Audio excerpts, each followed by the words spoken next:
marwooyin iyo mudanayaal dhismihii siyaasadeed iyo safaaradii waxaa lagu wareejiyey Suleymaan Raxmatullah Cumar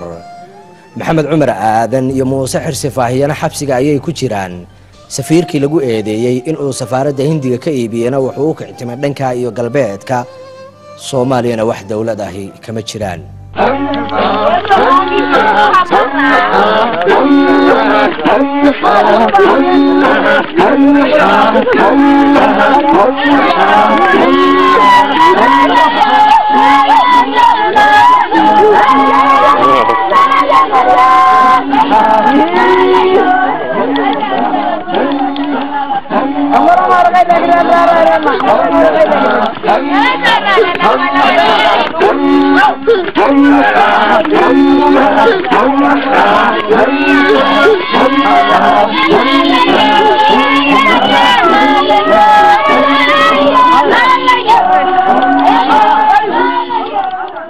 حقيقة وحلا حساب كرمه والله مركان رد كهذلو صوت أنا قوس كي بدي هرت بربر وين بوجست نور شيء دي بربر وين بوجست أنا تير لك صاحب كي هذا مركان جبه أنا ما أحب قلم سنبا حبسنا لو حابي أنا يرير كيجي ينا لو حابي دولة إسكاية قرب تاكتو ونجا قبتو ونجا بتبادل سنة ما ننهي سنو عدلنا لقى هلا waxaan lagu haystaan waxay ahayd hantida Soomaaliyeed adeero iibma gashay iibka laga dhahay inta dambiga kaliya lagu haystay lagu dilay intaas ahayd xabsiga wuxuu baan la geliyay yakiin ku yaala oo tuugta la isugu keeno oo sakhraanka la isugu keeno oo kuwa dadka laaya la isugu keeno ayay noqotay ragayagii madaxda ahaa inaanu qolag seexano aanu cunto la cuno أنو سفلة قالوا أنو مالكوا القبيسنا هي نقطة حق مسكهانا ده حاس كي يرير كي يحمل واي مركلي إني حالة ده كسر دعان وأنا فهمي كريم صوته وهايتين أنا يجي فهمي كريم كنت يوحي الرين بنعمل بمركات كيفتو نور شيء ده جبوين جالسي سويه 25 bishii January 1995 ayaa xabsiga loo taxaabay Muuse Xirsi Faahiye iyo Maxamed Cumar Aadan xeelad ahaana xariga Faahiye iyo gaange waxay Suleymaan Raxmatullah Cumar ugu toosnayd in uu dacwada guriga ka barbar furo mid kale oo ka culus si loogu ilaawo tii guriga kolkii xabsiga la dhigay labadoodana waxa uu malihiisu ahaa in uu ka nastay dacwadii safaaradda hayeeshee kashooda labada nin kolna kumay soo dhicin haddii ay xidhan yihiin in ay ka baaqsadaan doodda iyo dacwadda ay ugu jiraan in safaaraddii dhismihii siyaasadeed ee Soomaalida dacwadeeda la sii wado carabkooduna waxa uu la mid yahay eebow markaan baahanaba waan ku barinaaye biidka qarsoon lama arkiyo baabaad moogtahay bareer iyo qarsoodi baaduu ku bayaan yahay in bilaashna loo haysto waa ku baxsoon tahay birjoonaha waxay noo gasheen baadil iyo xoogi banaankiina noo qoonsaday iyo baaraxnimadii markiina la xiray ma naanis day waa la idin xiray bal kiiskiina inuu sidaa isu badbaadin lahaydeen falowgeed qabtay ismaanaan odhan weli hantidii la kala dhacay baa noo muuqata okay annaga waana la xiray sidiisa kiisku haw socdo annaguna dacwad baanu ku furnay Hindiga waanu leenahay hantidan la kala iibsan maayo looyaraanu qabanay 3 looyar baanu qabanay qofka bini'aadanka waxa hogaamiya dameerkiisa hogaamiya askariga caadiga ah muwaadinkii markuu front ku dhimanayo wuu yahay inuu dhimanayo laakiin malaha haba yaraatee inuu shaki iyo maxaan ku yiraahdaa si kala muufakataayo mar hadday ku qabsato arintu oo lagu yiraahdo calankii waa la furayaa calanka waa la furayaa waxay la tahay inuu qofka muwaadinkii ee ay ku qabsataa xaaladaas inaanu lahayn kala doorasho badan inaanu lahayn inuu ku qasban yahay baadama uu diiday baadama lacagtii diidnay waan goosanay inaan daafacno waxay khasab noqotay daafaca wax kasta dhibka saan kala kulanay inaanu ku wadno marna niyadayadu hoos uma dhicin يعني كمان نانشل لينن وما نانو ما هو حروني دad lacagta iska qaadataan waxaan oo dhigid ma soo gaadheen marna naguma soo dhicin sidii ay ahayd dagaalka ayaan u galnay oo aan ku wadnay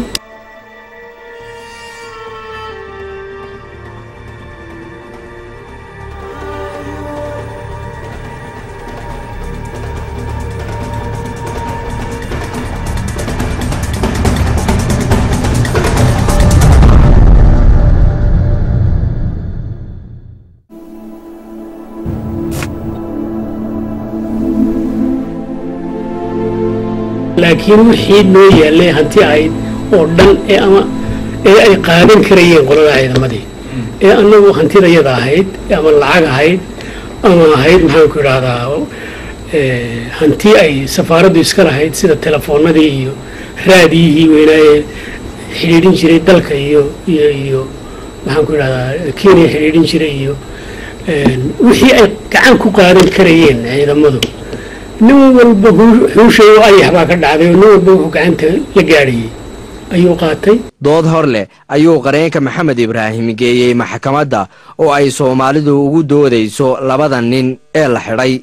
Muuse iyo Maxamed waa laba diblomaasi sharafna leh sidaas daraadeedna aan lagu dacweyn karin maxkamadaha dalka Kenya ayay maxkamaddii ka soo jeediyeen maxkamadda oo dooda tixgelinaysa ayaa ka codsatay wasaaradda arrimaha dibadda ee dalka Kenya in ay soo cadayso waxa ay dawladdu ka qabto doodaasi marka ayaa u noqonay loorinta oo maartay ay ka difaacayeen waxaan marka intii wali ay ka jawaabin dacwadaas waxaan maxkamadda horkeenay dood oo leedahay inay nimankan yihiin maartay diblomaasi oo maartay aan lagu dacweyn karin maxkamadaha waddanka Kenya oo ay qabaan waxa la dhaho loo aqaano diplomatic immunity sharciga international law asagoo cuskanahay in ay yihiin diblomaasiyiintuna waxay leedahay wax la yiraahdo immunity waxa waa inaan la xiri karin labadii ninna waa xiran yihiin dareenkii dhinacyada kala duwan oo dhami waxa uu ku foognaa dhanka wasaaradda arrimaha dibadda waxaana la dhowrayay jawaab ka soo baxda dhanka wasaaradda Suleymaan Raxmatullah waxa la ii sheegay in daraaraha xaalku ku xumaa habeenkii waxa uu diyaarin jiray qoraallo si uu ugaga tunroonaado maxkamadda kooxdan Soomaalida ah ee aan dawladda haysan ganacsade xirfad badan oo lacagna haysta ayuu ahaa waxaa qaydadaaro looyarna u ahaa rag roog cadaaya oo la suuraysan karo in ay barqacad dhigooda dhabada cagta u saari karaan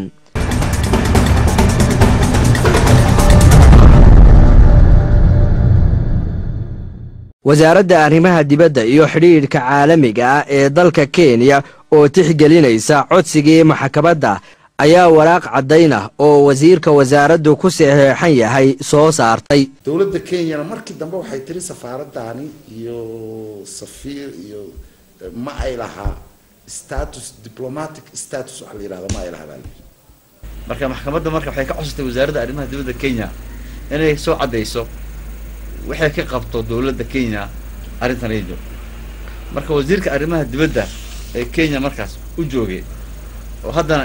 wasiirka madaxweyne ku-xigeenka waddankan Kalonzo Musyoka ayaa marka wuxuu soo qoray waraaq sharciyaan oo certificate uu ku cadeynayo sida uu dhacday Somali government 1991 inay dawladda Kenya ay aqoonsaneen wax dawladda oo maartay meesha jirto ee aqoonsaneen wax diblomaasi oo Soomaaliya masalayo sida la awgeed wuxuu yiri Maxamed Umar iyo Muuse Xirsi Faahiye وين مارتي سيدي عادي لو دعويه واستفاعان anigoo ah mudane Stephen Kalonzo Musyoka wasiirka arrimaha dibadda iyo xiriirka caalamiga ee Jamhuuriyadda Kenya waxaan halkan ku cadeynayaa Soomaaliya waxa ay noqotay mid aan awoodin in ay la gasho Kenya xiriir diblomaasiyadeed ama ay ka howlgeliso xarun diblomaasiyadeed Kenya kadib markii ay xukuumadeedii burburtay 26 January 1991 markii laga saaray dalka madaxweynihii hore marxuum Maxamed Siyaad Barre Jamhuuriyadda Kenya lama laha wax xiriir diblomaasiyadeed dalka Soomaaliya mana aqoonsana jiritaanka safaaradda Soomaaliyeed oo Kenya iyo diblomaasiyiintii hore ee Kenya joogay marka loo eego xeerkii Vienna kadib burburkii xukuumadda ama dowladii rayidka ee Soomaaliya January 1991 maxamed cumar aadan muuse xirsi faahiye zaynab cali cusmaan ama cid kale oo kamid ah diblomaasiyiintii hore ee ka howlgeli jiray jamhuuriyadda Kenya una adeegayay dowladii Soomaaliya ma haystaan wax xasaanad ah oo diblomaasiyadeed iyada oo loo cuskanayo tallaabada qadarinta iyo xasaanada ee tirsigiisu yahay 179 sharciga Kenya iyo xeerka Vienna ee xiriirka diblomaasiyadda. fallaar wadnaha lagaga tumaatiyey sideeda oo kale ayay Soomaalidu u arkayeen waraaqdaas oo murti ahaan maxkamadda u cadeynaysay in maxamed cumar aadan iyo muuse xirsi faahiye aanay haysan wax sharaf diblomaasiyadeed ah. sharciyaqaanadii u doodayay safaaradda talo ayaa ku caddaatay, dharaarahaasna cagta ayaa ku badatay xarunta Ibrahim an Isaaq. dhinacyo badan baa u haystay in waraaqdani soo afmeertay dhaqdhaqaaqii Soomaalida. xirfad ahaan dhinaca kale marka laga eego warqaddii ka soo baxday wasaaradda arrimaha dibaddu waxay dheef u yeelatay dacwaddii guriga oo haddii maxamed cumar aadan iyo muuse xirsi faahiye aanay lahayn wax sharaf diblomaasiyadeed ah laga soo bilaabo 1991 sidaasi leeg danjirihii safaaradda iibiyey August 1994 isaguna wax xasaanad diblomaasiyadeed ah ma laha, awoodna uma lahaan karo in uu ku takrifalo hanti qaran. dood israacsan oo aad moodo sidii baalfallaadhkii ayay Soomaalidu ka hor akhriday maxkamadda iyagoo oo isticmaalaya isla xaashidii wasaaradda arrimaha dibadda ee Kenya ka soo baxday. aamus baa goobtii maxkamadda hantiyey. hal mar ayaa loo dhigraariciyey maxamed ibraahim oo ahaa qareenka u doodaya Soomaalida. gabagabadiina waxa uu codsaday in la masaxo gadashada aan saxda ahayn ee Sulaymaan Raxmatullah ku haysto hantidii qarankii Soomaaliyeed. xirfadda qareennada Soomaalidu ciyaartay dhimasho ayay ku ahayd dhinaca kale ee dacwadda. Sulaymaan iyo qareennadiisu waxay badiba doodoodu ku koobnayd oo ay ku yota'ayeen in ay sifo sharciya ku iibsadeen gurigan. ninkii danjiraha ahaa horta maxkamadda soo kama qayb gelinba waa lacagtii iyo wixii markuu operationkii galay oo waaba iska dhoofay Ingiriisku degay. ninkaasi kiis ma gelinba, laakiin ninka Hindiga wuxuu ku doodayaa inuu si xaq ah u iibsaday dhulkan, uuna ka iibsaday ninkii sharciyan u lahaa inuu iibin karo oo ahaa safiirka. wuxuu ka doodayaa wuxuu leeyahay dhulka waxaan ka iibsaday nin meeshan safiir haya ka ahaa, waraaqo ayuu meesha keenay, uu leeyahay saa i seexay. wuxuu leeyahay dowladda i seexday, isaga ninkaas ayuu leeyahay ayaan ka iibsaday i seexay. sharci ahaan haddii la yiraahdana markii dhul saas kala iibsanayo waa in golo wasiiro ay shiraan ay approve gareeyaan, baarlamaanka la marsiiyo, madaxweynaha oo ka dhiga digreeto process bay soo maraysaa. hal nin ama wasiir ama qof kaliya ama safiir iskama seexi karo, iskama iibsan karo. ninkii iibiyeyna waddanka iskaga tegay, ninkii Soomaali ee ahaa safiirkii ugu dambeeyey ay Soomaaliya u soo dirto waddanka uu iskaga tegay. waxaan taleefan u diray oo isku dayay in aan la xiriiro Sulaymaan Raxmatullah Cumar oo aan ka warsado dacwadda iyo dhankiisa, ha yeeshee wuu ka cudur daartay. marlabaad waxaan ka codsaday qareenkiisu inuu noo warramo, ha yeeshee isaguna wuu ka cudur daartay.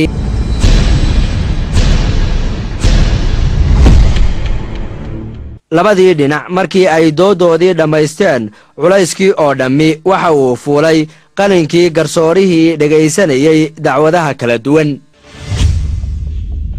fadhigii maxkamadda ee 27 Maarso 1996 oo uu fadhiyo garsoore Ole Kuwa ayaa cod sare amar maxkamadeed ku dhawaaqay. qiilkaas baana wuxuu keenay in la banido gurigii in ninkii uu hantiyo. markaas court injection waxa la yiraahdo lagu soo rogay, yacni inaan gurigaas iyo dhulkaas midna tegi karin.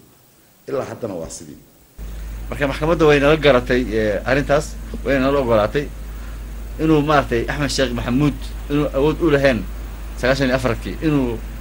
مثله أما Somali government أما Somali embassy. سأل أوجد واحد حسي محكمة ده order court order بيد حسي وتاريخته 27th of March 1996 وما تدل على مارسو sagaashan iyo lixda inuu maaragtay gurigaas inay maaragtay la gadi karin la wareejin karin la kirayn karin maaragtay la qaybin karin adigu waxaa waye inuu la taaban karin sidiisaba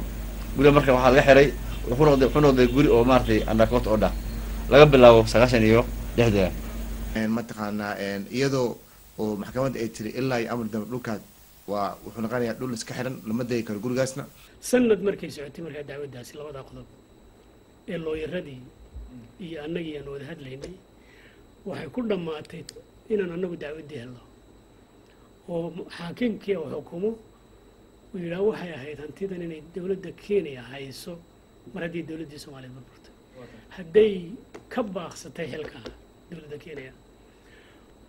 waxaa xaq bay ahayd Faahiye iyo saaxiibkii inay maxkamadda keenaan waxaan u go'aamiyey xaakimkii inaan hantidaas la geli karin siday u samaysan tahay wax laga bedeli karin la iibin karin waxba lagu dari karin ilaa ay si rasmi ah maxkamadii ay u dhagaysato bal waxa meesha ka dhacay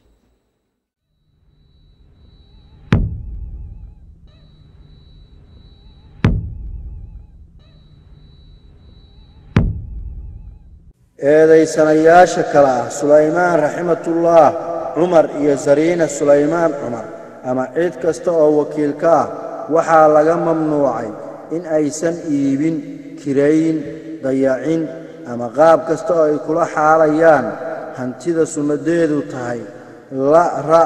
187 eber isbaaro 111 isbaaro 5 eber ilaa amar dambe oo ka soo baxa maxkamadda sharafta leh sidoo kale eedaysanayaasha kale ah Sulaymaan raximatullah Cumar iyo Zariina Sulaymaan Cumar ama cid kasta oo wakiil ka ah waxaa laga mamnuucay inay ka dumiyaan wax dhismo ah ama ka taagaan dhisme ama ay ka fuliyaan wax dhismo ah ama ay qaab dhismeedkeeda ka bedelaan ama ay ka fuliyaan wax shaqo ah dhulkaas iyo hantidaas sumadeedu tahay ra 187 eber isbaaro 111 isbaaro 5 eber ilaa amar dambe oo ka soo baxa maxkamadda sharafta leh inay eedaysanayaashu gacanta ku sii hayaan mulkiyadda dhulkaas in ay eedaysanayaashu u celiyaan dacwoodayaasha kharashkii ka galay dacwadda tan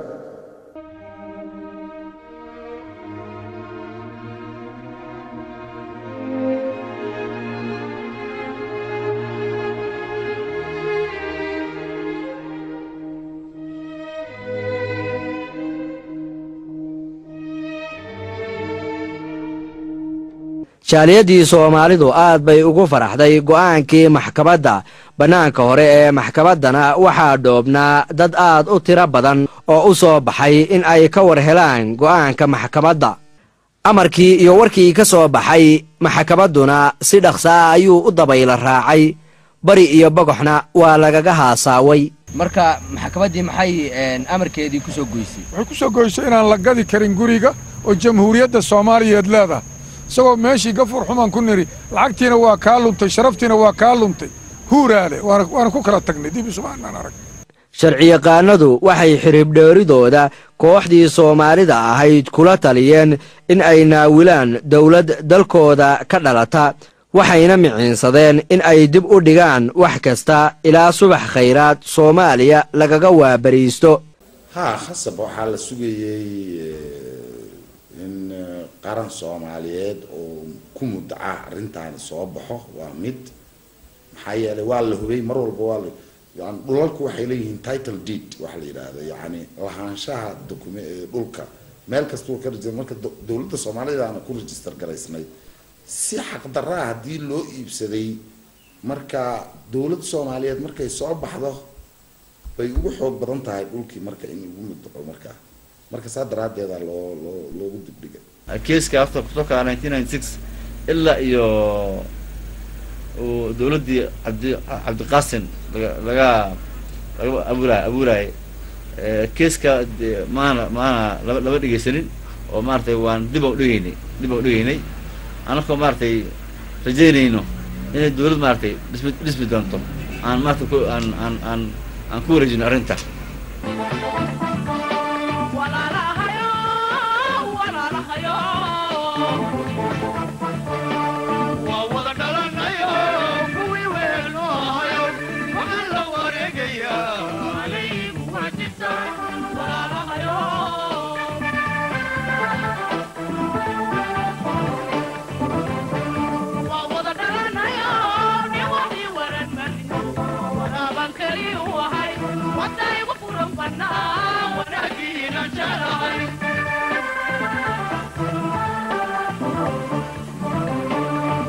nayaayiro wanaagsan baa gashay kooxdii ku howlanayd dacwaddii safaaradda markii mudane cabdulqaasin salaad xasan madaxweyne soomaaliyeed dalka jabuuti loogu doortay judhiiba waxay ku wargeliyeen dacwaddii safaaraddu halka ay marayso iyo waxa looga baahan yahay dowladda uu hogaamiyo marka alxamdulilah waa kii u dhacday carta conference-ka dowladda cabdiqaasim salaad baa yaa la dhisay marka waxaan la kulanay ra-iisul wasaarihiisa professor khaliif galeer ani iyo maxamed ibrahim iyo axmed naasir oo marka lawyer u ahaa safiiradda waan siinay briefing report arrinta meeshay marayso waxaan ka codsanay inuu maaragtay dowla to dowlo inuu maaragtay dowladda uu arrintan maaragtay kusoo qaado maadaama dowladda ay awood u leedahay meeshii musuqmaasuqnimo lagu gatay ama lagu kala wareejistay inay dib u celiso oo maaragtay ama meeshii xaqdaro lagu qaatay inay dib u celiso waxaan ka codsanay inuu maaragtay inuu dowladda uu ka codsado inay awooddeeda isticmaasho arrintan ay kusoo celiso gurigeeda Somali government nasiidaro waxba waxba ka qabanin waxaa kaloo hata aan siinay briefing oo aan la hadalnay marxuum maxamed ibrahim cigaal oo asna marka ahaa madaxweynaha dowladda Somaliland oo asna noo imaaday oo aan siinay briefing oo reportka aan siinay odayaal badan oo maaragtay madax baan arrintan la socday la yiraahdo waa ka dambeysay cabdiqaasim bay la soo kulantay cabdiqaasim baan u tagnoon ku niri guriga kan wax ka qabo warqad buu u qoray ninka la dhihi jiray aram mooy cid daba gashay iyo cid dhaqaajiday ma jirto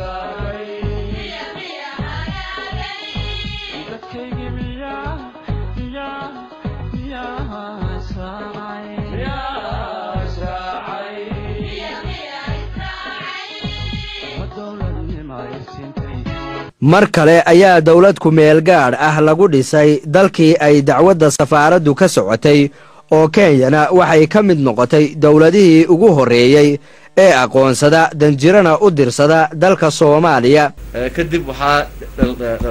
dhalatay dawladda Abdullahi Yusuf oo lagu doortay Kenya marka waxay noqotay dawladii u hore oo maartay aqoonsado dowladda Abdullahi Yusuf waxayna magacaabatay ambassador Maxamed Cabdi Afey oo inuu ambassador u yahay Kenya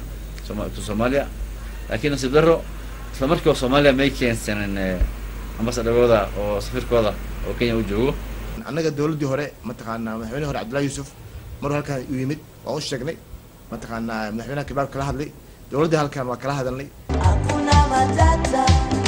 dhinaca Soomaalida qareennadii gacanta ku hayay kayska safaaraddu waxay aad u jeclaysteen in si dhaqso ah dawladda Soomaaliya danjiro ugu soo dirsadaan dalka Kenya si ay dacwaddu ugu fududaato 19 Oktoobar 2007 ayaa Maxamed Cali Ameeriko loo magacaabay danjiraha Soomaaliya u fadhiya dalka Kenya waxa uu judhiiba u tafaxaytay sidii uu u meel marin lahaa dacwaddii safaaraddii hore ee Soomaaliya marka kadib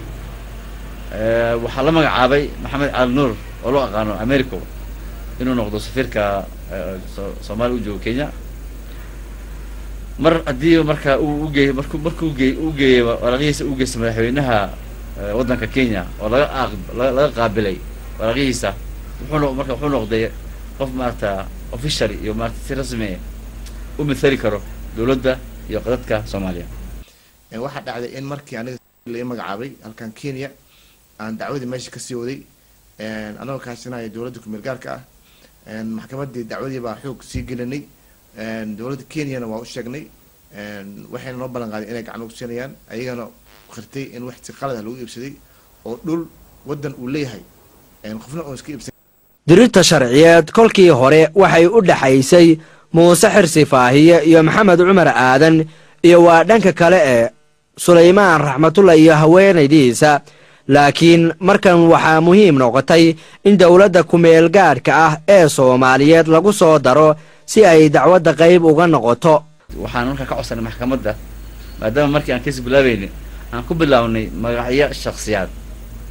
maadaama ay jireen dawlad waqtigaas 1995 kaas waxaan ku furnay dacwada magaca Muuse Xirsi Faahiye iyo Maxamed Cumar oo ayagoo maartay mathalayeen sharciga dadka Soomaaliyeed markii la magacaabay Maxamed Cali Nuur marka waxaan ka codsanay dawladda maxkamadda inay ku soo darto dawladda Somali government maadaama ay leedahay maartay safaarad ay leedahay ambassador maxkamadda marka waa naga ogolaatay waxaa lagu soo daray dawladda inay ka tahay dad qayb ka mid ah dacwada dooda dirirta sharciga ah markii hore wuxuu u dhaxeeyay ninka la yiraahdo Suleymaan iyo labada nin oo kala ahaa Maxamed Cumar Gaange iyo Muuse Faahiye bay u kala saasay u dhigeen dhowr iyo 10 sano saas ku soo socdo labada nin oo Soomaalida ah oo uu ka soo horjeedo ninkan Hindiga bay laakiin hadda fartu saa ma dhigna hadda waxa weeye dawladda Soomaalida iyo safaaradeeda Kenya oo uu ka soo horjeedo ninkii Hindiga ahaa yaani hadda taas aan loo ogolaaday maxkamadiina ogolaatay dhulkan inaanay labada nin lahayn Soomaalidu leedahay Soomaalidana hadda waqtiga halkan Kenya waxa wakiil uga ah safaaradda waxa jira waqtiga wax maxkamad ayaa la mariyaa ninkan Kenya oo saashigta Hindiga u dhashay guriga si sharci daro ayaa loo qoray title deedka ama waqada mataqaanaa dhulka ayaa loo iibsaday marka waa in laga wareejiyaa loogu soo qoraa Soomaali lagu soo qoraa way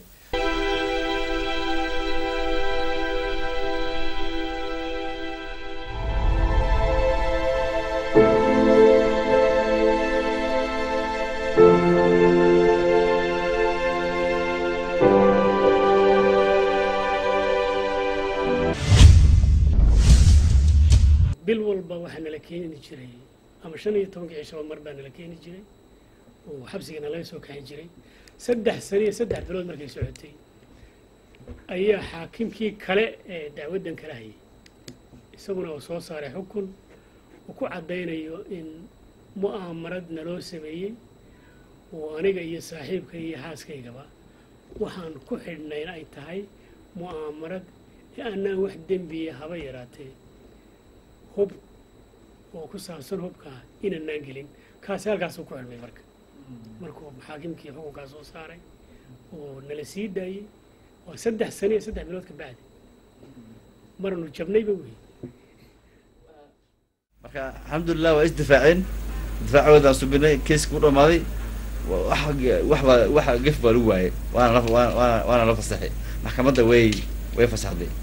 3 sano iyo 3 bilood ka mid ah maxaabiis baaban ahayn oo waxaad qiyaasi kartaa maskaxiyan iyo dhaqaale ahaan inta naga baaqatay maana shaqaysan karin reerahayagii way ku burbureen xaqiiqatan way ku burbureen maskax ahaan horta lamaba qiimeyn karo dhibaatada naga gaadhay arrinta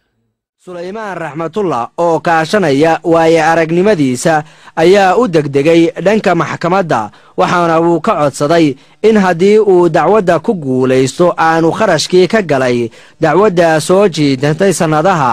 ka helaynin dhanka dawladda Soomaaliya maxkamadiina waxay ku wargelisay dawladdii Soomaaliya in muddo 30 casho ku siman ay 3 milyan oo shilinka Kenya ah maxkamadda horumaris ahaan ku keenaan si ay dacwaddu u sii socoto kumaysan dhaafin wakhtigii loo qabtay ilaa dowladdii federaalku lacagtii ku soo xeraysay maxkamaddii. nimanka la dacweeyey hindiga waxay ka doodeen maxkamadda codsi ay keeneen maadaama dowladda igan ay qayb ka noqotay waxay dhaheen haddii aan lacalla ku guulaysano keeska oo qarashkayna markaa si aan ku heli karno ma jirto maxaa yeelay nimankan waa niman ajnabi waaye waa dowladda waaye waxay qabaan sovereign immunity marka waxay codsadeen maxkamadda inay u amarto in qarashka maxkamadda la keeno marka maxkamadda marka waxay amartay dowladda Soomaaliya iyo dadka dacwada fure inay soo dhigaan maxkamadda ay deposit ay keenaan lacag gaarayso 3 milyan oo lacag Kenya ah waxaana la siiyay 30 bari gudahood in lagu soo lacagtaas marka aad buu u dadaalay ambassador America waxaan la hadlay Ali Geedi marka lacagta waa la keenay waa la soo xawilay waan ku shubnay maxkamadda haddii aan ku shubi lahayn lacagtaasiido keeska marka waa la tuur lahaa gurigana wuxuu u xari lahaa ninka hindiga laakiin aad bay u dadaaleen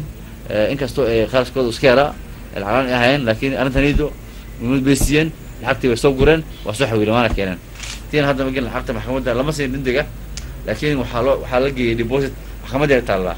haddii lacalla ay ku guulaystaan inay qarashkooda loo siiyo lacagtaas depositka way jirtaa dowladda kumeelgaarkana way dhiibtay maxkamaddan waa la geeyey mataqaanaa wax xaggeena daadir ah ma jirto ninka dhulka haysta oo gatay horta waa nin xariif ah isaga xataa oo xirfadda shuruucda iyo systemka sida loo isticmaalo nin aad u yaqaan weeye awal la ku talagalayba inuu sidaas ku duudsiyo isagoo dhulkan inay safaarad lahayd uu gatay because wuxuu hubay inuu asagoo systemka isticmaalahaya uu la meel mari karo farsamooyinka uu isticmaalayna ka mid ahayd mar walbaba inuu delay tactic inuu dib u dhig iyo waxyaabo yar oo inuu ku shaqaysan jiray markuu qiil usoo arkay wuxuu yiri qoladaani hadhowto kharajka maxkamadaha iyo dacwadan aad saa usoo dheeraatay kharash badan weeye nimankaan hadhow ma dhiibi doonaan buu yiri marka arrintaasna waa uu kusoo adkaaday oo waxaana la yiri marka waa inaad dhigtaan deposit lacag deposit hadhow haddii bahasha laydinka adkaado waa inaad dhigtaan in fact dowladdan u barnignay bacda shida wa tacab 45 milyan oo shilin bay ahayd oo maxkamadda la dhigaayo markii dambana annagoo dhowr cisho noo hartay waa la keenay lacagtii waana la dhigay sidii baan ku baxsanay asagu wuxuu qabay inaanan helayn intaan iska daba laalaabanayno in arrintii nagu dhacayso oo hadhowna meeshaas uu kala baxo gurigii iyo hantidii waa hagaaga daawadayaal iminka ayaan idinka jawaabi doonaa su'aal sida roobka oo kale ay igu soo daadanaysay kadib qaybtii koowaad ee barnaamijka markii ETN laga baahiyey oo haddii aad sheegteen in safaaradii Soomaaliya la iibsaday halkee bay hadda Soomaalidu safaarad ahaan danahooda ugu gutaan yaroo dhalatay guri kira ah oo galbeedka kiradiisa laga soo bixiyo ayay Soomaalida Kenya joogtaa ku muraadsataa safaaradda haddeertan Soomaaliya waxay ku taalaa dabcan Nairobi xaafadda Halligam waxaan deganahay guri kira ah gurigaas kiradana waxaan bixiya kiradiisa donor groupka dowladaha EU-da ayaa bixisa guri naga bixisa ilaa gurigeena anaga ka helin kaalmadana mataqaana kaalmo ma aha mataqaana iska jiraysa abadiye ma aha saas ayaa anaga hadda dadaalkeena aan xoog u saarnay in gurigeeni aan helno si mataqaana aan kaalmadan ugu baxno dowladda kale waxay diyaar u tahay ayadana ballan qaatay anag igu gacan siin doontaa in ballan qaadeen in arrintan aan sii wadno dhulkeena soo ceshano gurigan kiradana ka baxno oo anaga guri aan leenahay aan degno waa garan kartaa mataqaana guri aan leedahay iyo guri kiro way kala duwan yihiin meeshaasna waa meel aad u weyn mataqaana uu mataqaana xafiis iyo guriba noqon kara marka dowladana iyadana sidii saas ayay leedahay dowladda Kenya waa la hadashay in dhulkeena soo ceshano mar walba markii dowlad saan oo kale u burburtay la dib loo dhisayo horta dhibaato badan baa laga kulmay dhaqaale xumo farsamo xumo aqoon darri waxyaabo badan oo tiro badan baa laga kulmay annagu hadda gurigaan ku jiraa waa qaali weeye runtii waxaana kharashkiisa bixiya UNDP $3,000 baan bishii ugu jiraa lacag u dhow marka waxaa noo fiicnaan lahayd gurigeena inaanu ku jiro oo lacagtaasina noo baaqato hanti aanu leenahay oo walwal ijaariya uusan nahayn magaratay marka insha allah waana la gaari doonaa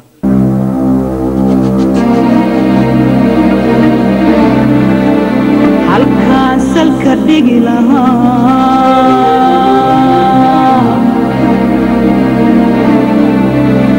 geedigu ku dhammaan lahaa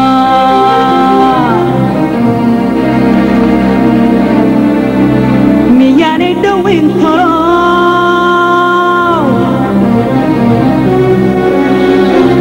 dadyahow dheeraa wadadu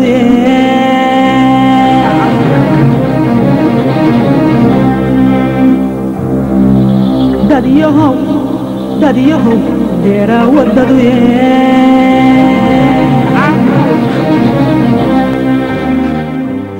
muddadii aan baadhitaanka barnaamijkan wadnay waxaanu la xidhiidhnay dhinacyo kala duwan oo si uun wax uga ogaa safaaraddii hore ee qaranka soomaaliya ee la iibsaday haddaba dadka dareenkoodu waa mid intee leeg rajada ay ka qabaan in ay dib u soo noqoto safaaraddii hore ee qaranka soomaaliya uu ku lahaa dalkani Kenya in aan filan in arrintii soo dhamaan doonto go'aan la gaari doono waxaan rajaynaynaa in dhulkaas iyo wax ku yaalaba aan soo celin doono oo markaasna hadduu ilaahay raadin calankii aan ka taagi doono oo noo soo laaban doonto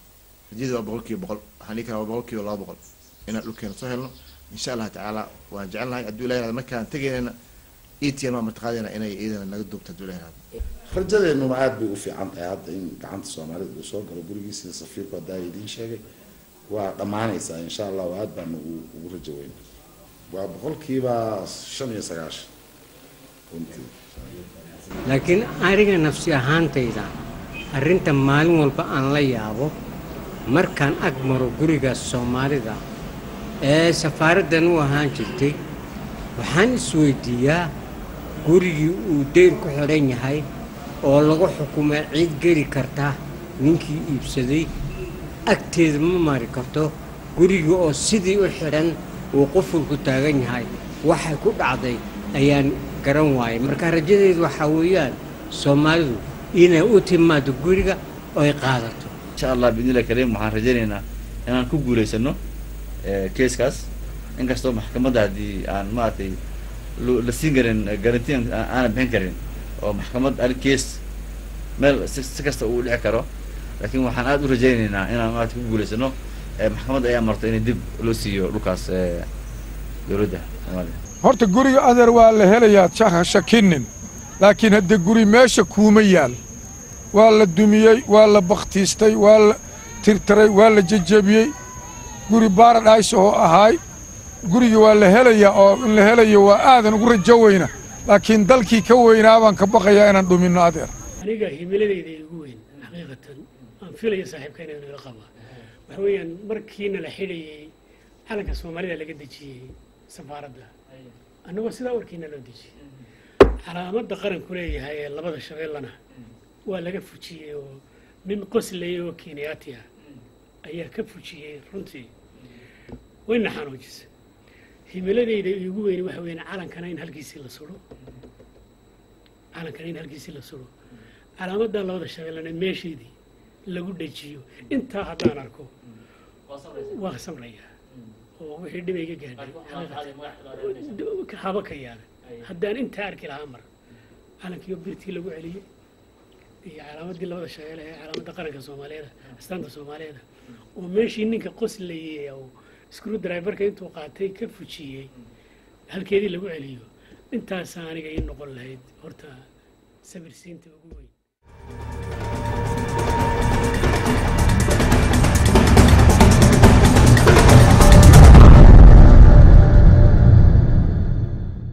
hadda keeska lama dhegeysanin